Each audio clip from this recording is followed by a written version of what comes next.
Good morning. Silent here. Or the silent, whatever you prefer. Today, I have come to talk to you about part 2 of Clairsentience. I know I promised it in some of my other videos, but today I'm going to carry through on that promise. So, again, if you haven't seen my first video, that'll explain in detail what Clairsentience actually is, or you can look it up, but I'd much prefer you to look at my other video, so... Clairsentience, and just to kind of recap, I suppose, Clairsentience translates to clear feeling, right? And there's a variation of ways that you can use this quote-unquote superpower to enhance certain types of magic, whether it's witchcraft or just mental magic, right? So one of the first variations that we can get into talking about is talismans. So a talisman is something like your lucky pair of socks, or you have a lucky coin or a gambling shirt, right? And basically what happens is over a certain set amount of time, you're putting energy and intent into the shirt. By wearing the shirt, it naturally accumulates your energy, and then by putting the intent into that energy, you're making it into a talisman. And a lot of times these objects become quite successful, or very, very useful, actually. And there's so many different ways that you can use this ability, this power for so many different things. And I honestly, I know for a fact that it's used in so many different things, like banishing spirits or creating an energy bubble around you for protection, like all these visualizations. And Clairsentience is one of those abilities that is very attached to your imagination, so the possibilities of like being able to use it for different things is practically endless. So adding on to that, for example, say you want to create a bubble of protection around you, right? So you can conjure up some energy, and a lot of healers and spiritual, I guess I don't want to say masters, but those who are spiritually inclined tend to have this ability. And what happens is, like, along with visualization, it brings with it, just like I said earlier, a multitude of different capabilities. And like I said, sorry, for an example, so you can take the energy, accumulate energy around you. So first of all, there's the push and the pull, right? So you can pull in energy, because everything is energy. The trees, even things that appear to be solid, right? They're really not even that solid. And everything to its base element comes down to molecules or atoms that are vibrating slowly or quickly. So you're able to pull in energy from trees, from the dirt, from rocks even, and absorb nature's energy or absorb other people's energy, which goes along to psychic vampirism. And there's a specific way to do that, which I don't want to talk about in this video. But that's the basics around it, right? So you can gather energy from your surrounding and then use it for whatever you want to. Or you can just use your own energy, right? And to create that bubble of protection, a lot of these visualization techniques will say you're supposed to visualize like a white light surrounding you, right? Or you can, in your mind, create a circle around you. Just doesn't have to be very like robust circle, but it could be a very thin circle around you. And just think of this line that's encircling you, like as like a white line or a chalk line or whatever you want to use. And then you could just direct the energy that you've collected, or your own energy, and then imprint it onto your energy field.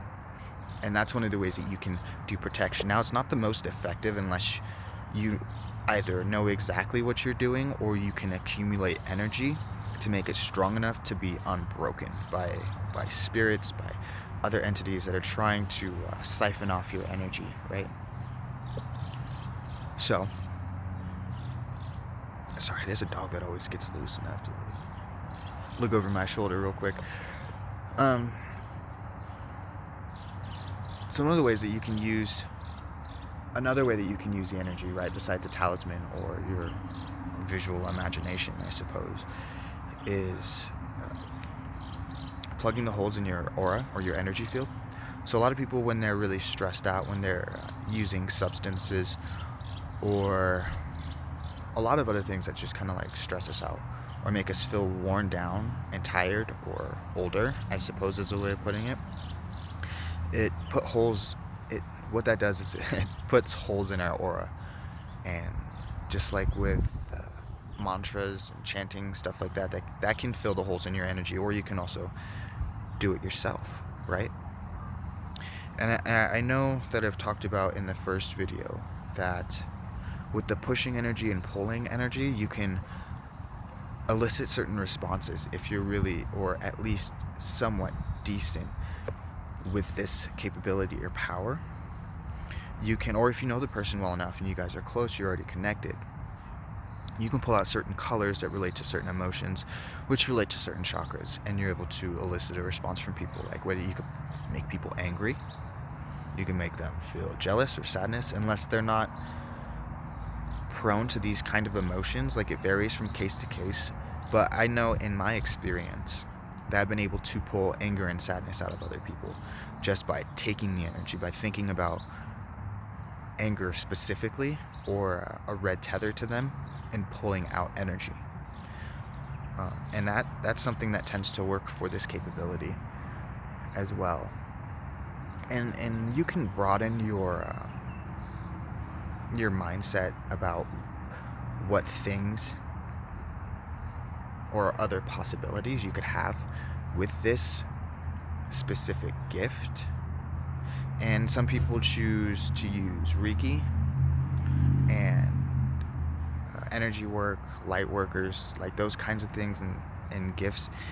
They tend to have this gift. Now, I don't know a lot about Reiki. I know sometimes it involves working with angels that clear and push energy down and out of your body.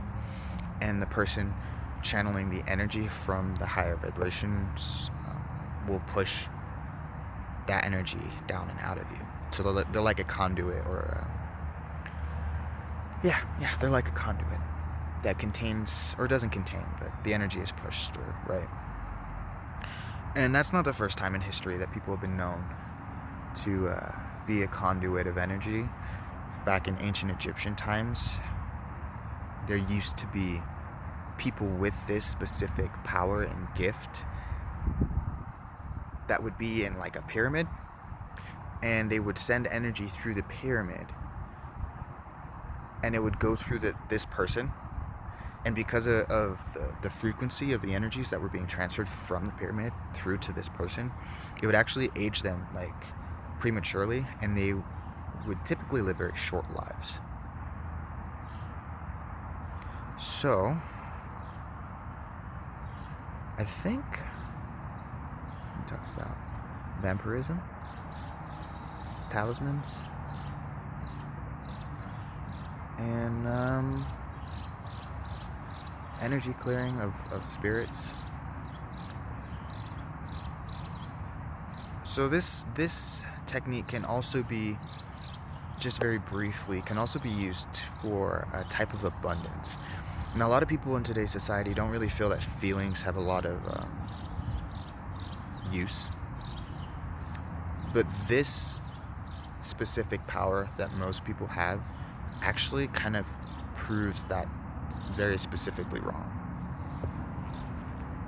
And I said earlier that you could attract abundance to you using this feeling, this clear feeling.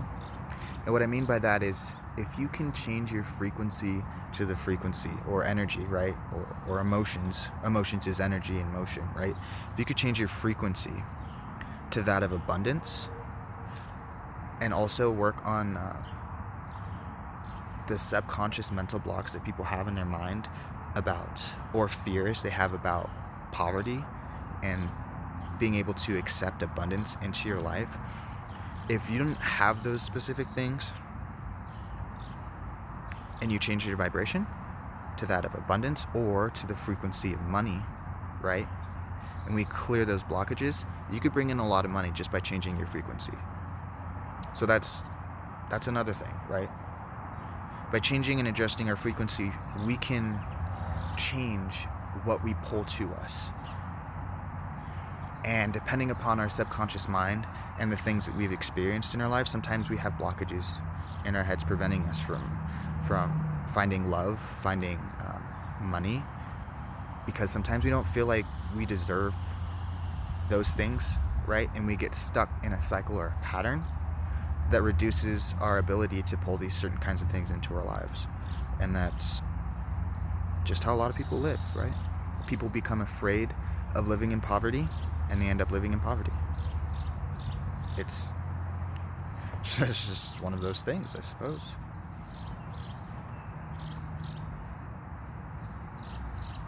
So, I suppose the advice for that would be to be more caring about yourself. Self-care is important.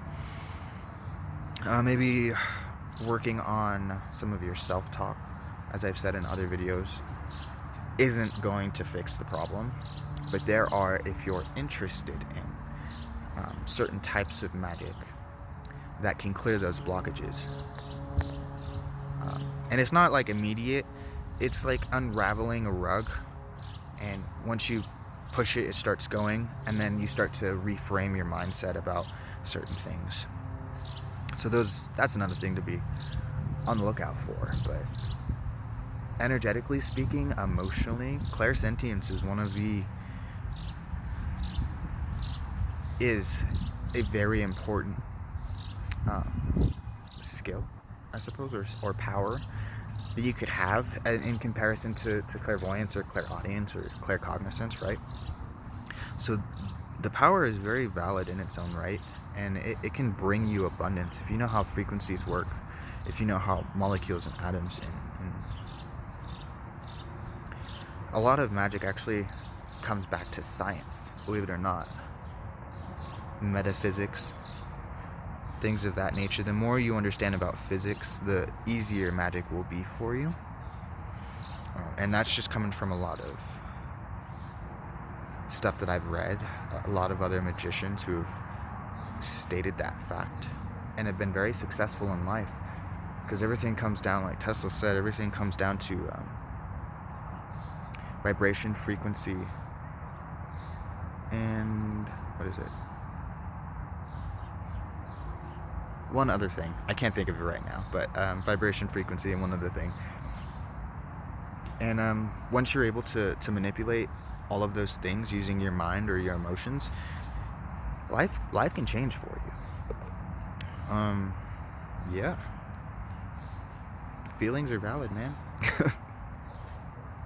They're exceptionally useful in the metaphysical, physical, and spiritual planes of existence, because they can literally pioneer your life into any direction that you choose.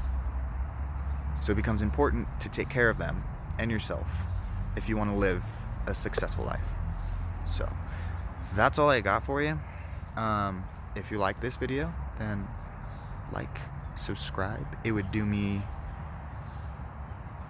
real good, I suppose, because I'm trying to work on my future and I'm trying to live the life that I want to. Alright, well, I guess I'll see you guys next week. So stay happy or healthy, and yeah, bye.